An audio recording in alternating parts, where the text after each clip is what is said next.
Lalu jalan mana yang kira-kira prioritas? Nanti di Musrenbang Kabupaten biar kami yang dari Dapil 2 yang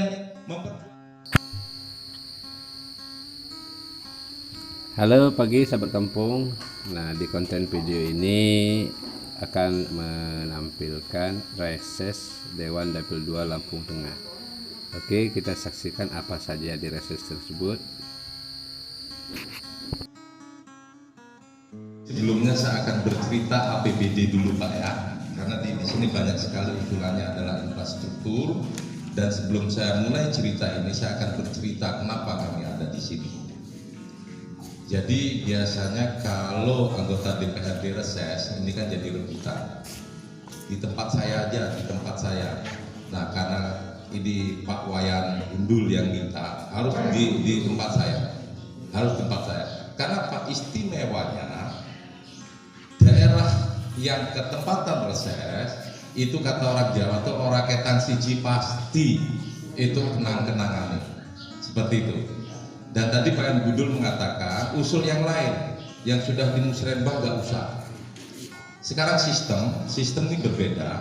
Kalau dulu Pak enak, kita bahas anggaran terakhir begitu ada saving, kita bisa masukkan ini itu, bahkan kita bisa mengatakan ini coret masuk sini, ini coret masuk sini. Tapi sekarang nggak bisa, karena sistem pembangunan kita sekarang pakai SIM PD. Mungkin kalau aparatur kamu sudah paham semua karena sudah ada pelatihan di sini. Jadi semua aspirasi ini harus masuk dulu melalui aplikasi. Nah, yang tidak melalui aplikasi ini tidak mungkin bisa terlaksana. Nah, akhirnya makanya kita berubah. Yang sudah melalui Musrenbang Kampung kan banyak sekali. Istilahnya kita bicara infrastruktur jalan. Kekuatan APBD kita ini untuk 100 ruas jalan, akan tapi pengusulannya ini bisa 700 ruas jalan. Nah, makanya dibuatlah seperti itu, yang belum masuk aplikasi ini tidak bisa dilaksanakan, kan seperti itu.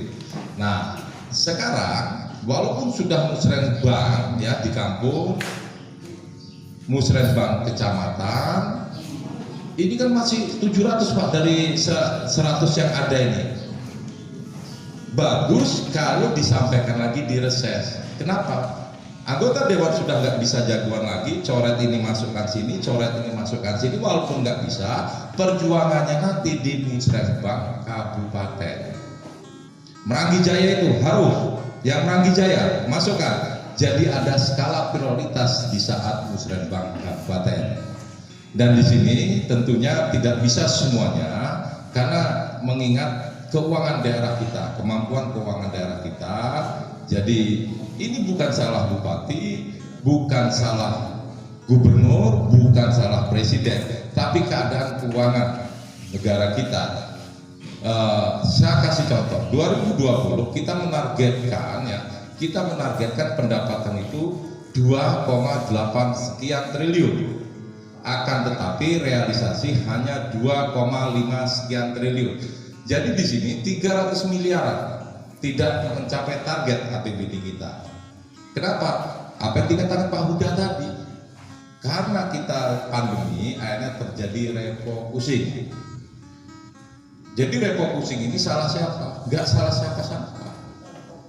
Refocusing ini artinya ya, supaya Bapak Ibu sekalian paham, itu pemokusan kembali anggaran, penataan kembali anggaran. Karena transfer dari pusat dikurangi, mau nggak mau di setiap kabupaten itu ditata kembali. Akhirnya dipilihlah yang skala prioritas itu yang diutamakan. Nah, selanjutnya kenapa banyak sekali pembangunan yang sudah diukur ya itu tidak terlaksana?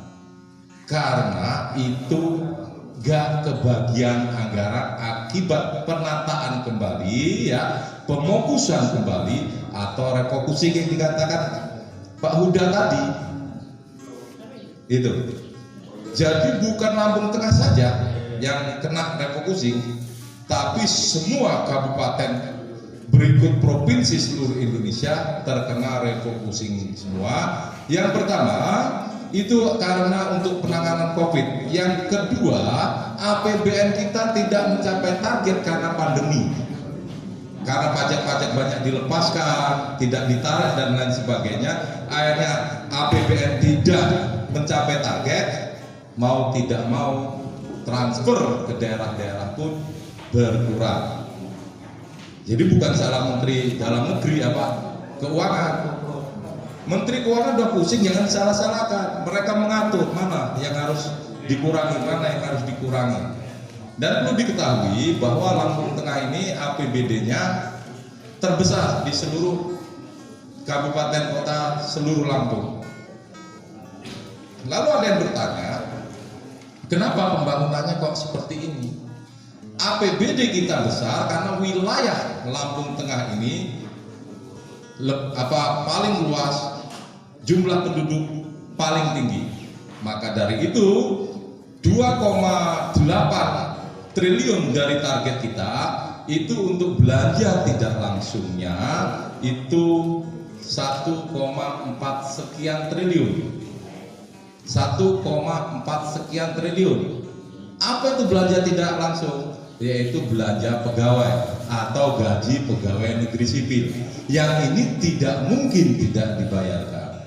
Maka dari itu APBD Lampung Tengah ini sangat besar sekali karena kita mendapatkan dana alokasi umum untuk membayar gaji pegawai negeri sipil itu yang sangat besar.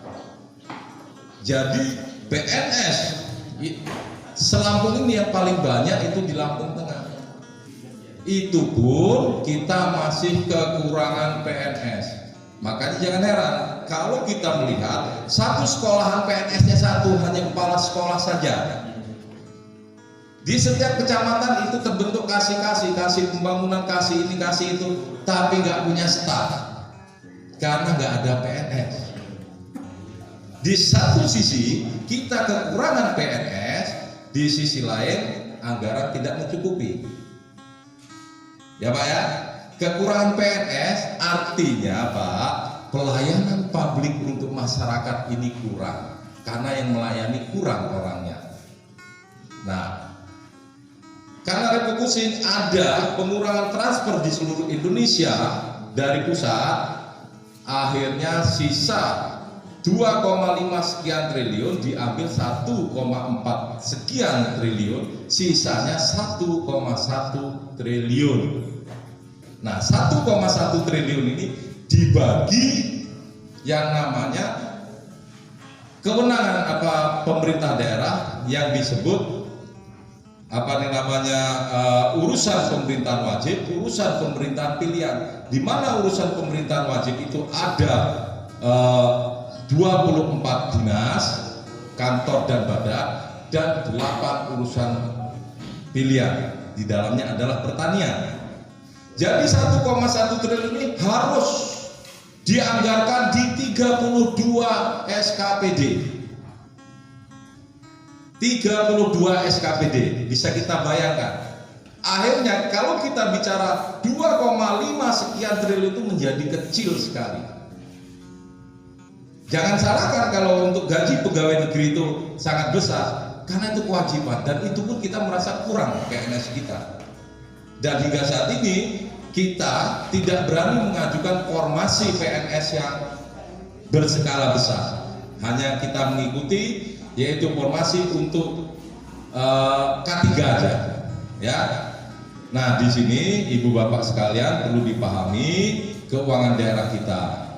Kalau masalah pertanian, pertanian itu oke, traktor biasanya kalau kita yang ada di dapil ini Pak, karena kita selalu menjual masyarakat masalah pertanian, sektor pertanian. Kalau hand traktor itu kami minta tuh semudah membalikkan telapak tangan. Karena kebetulan dapil 2 yang selalu menciptakan program dan kegiatan untuk hand traktor. Kalau bajak ini harganya di atas 350, nggak seperti membalik telapak tangan, tapi menaruh kaki di bawah, menaruh atas kepala di bawah, menaruh kaki di atas. Itu artinya kami siap perjuangkan itu Pak, ya apapun tapi jangan banyak-banyak karena satu hand traktor traktor itu di atas 350. Maka dari itu berterima kasihlah kalian kepada Wayan Gundul yang mengajak kami kemari. Seperti itu. Lalu yang selanjutnya, ya, lainnya hanya jalan semua ya, jalan-jalan. Ya gini Pak, kalau saya lebih baik kasih pil Pak, pahit tapi untuk obat. Saya paling nggak suka ngasih yang namanya angin surga. Nanti kalau saya kasih angin surga, Bapak diam, padahal dalam hati Bapak ketawa. Iya kan? Betul itu Pak. Enak saya dibenci, tapi itulah kenyataannya. Seperti itu. Sekali lagi, APBD kita 1,1 ini dibagi ke 32 urusan pemerintahan. Bisa kita bayangkan.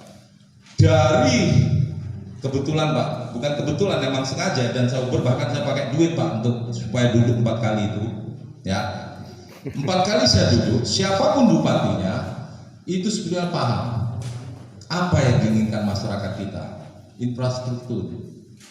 Maka dari itu, dari 32 urusan pemerintahan, salah satunya adalah Bina Marga. Bapak bisa bayangkan kan, dari 1,1 triliun itu dibagi 32, Bina Marga selalu kita anggarkan di atas 260 miliar terus. Karena apa? Karena pemerintah daerah siapapun buatannya tahu masyarakat tuntutannya adalah infrastruktur. Hanya tahun kemarin karena refocusing pandemi ini nggak kunjung sembuh. Kenapa pandemi ini selalu meningkat, COVID ini? Karena kita nggak memeranginya, tapi kita justru mendukung. Sama pemerintah suruh pakai prokes, kita nggak pakai. Oke, kita pakai prokes, seharusnya kita memberi pendidikan, pengertian ke masyarakat supaya selalu hidup dalam protokol kesehatan. Nah, tahun ini 2020 kemarin Pak, kita anggarkan di Bina Marga itu 250 sekian miliar, kena refocusing menjadi hampir 160 miliar saja. Maka dari itu banyak infrastruktur khususnya jalan sudah diukur, jembatan sudah diukur, ini tidak dibangun. Dan ini tidak menyalahi Pak. Yang menyalahi anggarannya dialihkan. Misalnya bangun jalan poros ini udah diukur nggak dibangun, di jalan dibangun di BK4, ini namanya pengalihan, ini baru pidana. Tapi kalau keterbatasan anggaran itu sah. Maka dari itu saya mau tanya sekarang, yang prioritas apa? Hand tractor oke, karena ini untuk kelompok-kelompok tani, tapi jangan sampai pecah nanti, tambah ribut, pengurusnya tambah kelompok taninya ribut semua ya. Gimana nanti kalau udah keluar dikelola dengan baik, fungsi kita mengeluarkan itu untuk membantu petani kita dalam pengolahan lahan. Lalu jalan mana yang kira-kira prioritas? Nanti di Musrenbang Kabupaten biar kami yang dari Dapil 2 yang memperjuangkan. Coba silakan berunding kalian, yang prioritas mana di antara jalan-jalan tadi? Kalau semua nggak mungkin, ya silakan monggo. Terima kasih. Jangan lupa sahabat kampung, like, klik subscribe dan lonceng. Terima kasih.